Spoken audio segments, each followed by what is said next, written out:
Mon navire sans harcèlement, tel est le thème de cette 6e édition de la Journée internationale des gens de mer, une occasion propice pour mettre en lumière l'engagement fort du Sénégal en faveur de la sécurité maritime et de la protection des gens de mer contre toutes les formes de harcèlement.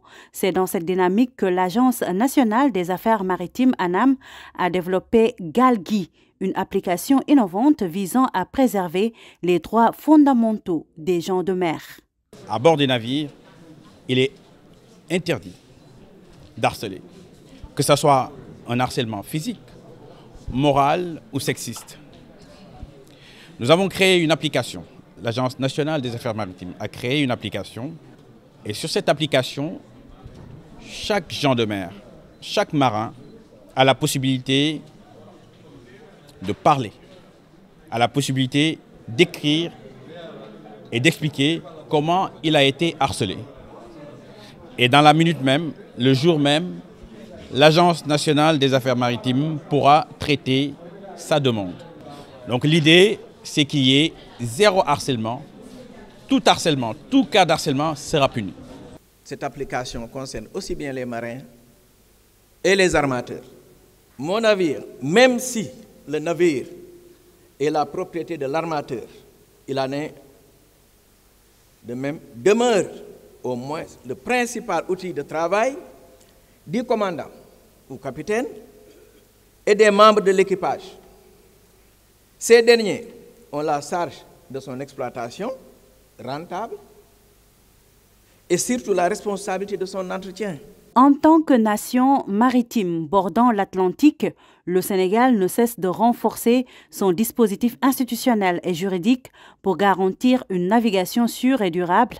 Le pays s'engage également dans la modernisation des infrastructures portuaires, la digitalisation des services maritimes et la promotion de la coopération régionale et internationale en matière de sûreté et de sécurité maritime. La célébration de cette journée vise à sensibiliser le public aux réalités du métier de marin, à ses exigences, mais aussi à sa valeur humaine et économique. En mettant en place cette plateforme, vous encadrez quand même les marins et vous permettez à ces marins d'être protégés et d'être soulagés, surtout dans le cadre de l'activité respective. Et cela nous permet, nous, au niveau du contenu local, de suivre la politique du contenu local qui est rien d'autre que de favoriser la participation des acteurs marins que vous êtes dans la chaîne de valeur pétrolière et gazière. Et cela nécessite la mise en place d'un cadre légal et réglementaire fort qui permet la protection des marins que vous êtes. Et cette mise en place d'un cadre légal et réglementaire passe par la mise en place de ce qu'on appelle du code de la marine marchande que vous êtes en train de mettre en place, mais aussi par la mise en place d'un cadre légal qui s'occupe du contenu local que l'État du Sénégal a mis en place depuis 2021 pour favoriser surtout cette participation. Instaurée par l'Organisation maritime internationale en 2010 et reconnue par les Nations unies, cette journée met en avant le rôle essentiel que jouent les gens de mer dans le commerce mondial ainsi que dans l'économie. Elle est aussi l'occasion d'examiner les difficultés du secteur et d'y proposer des solutions concrètes. Les acteurs ont exprimé un certain nombre de, je dirais pas de mécontentement, mais plutôt d'attention qu'il faudra donc étudier et y apporter des solutions.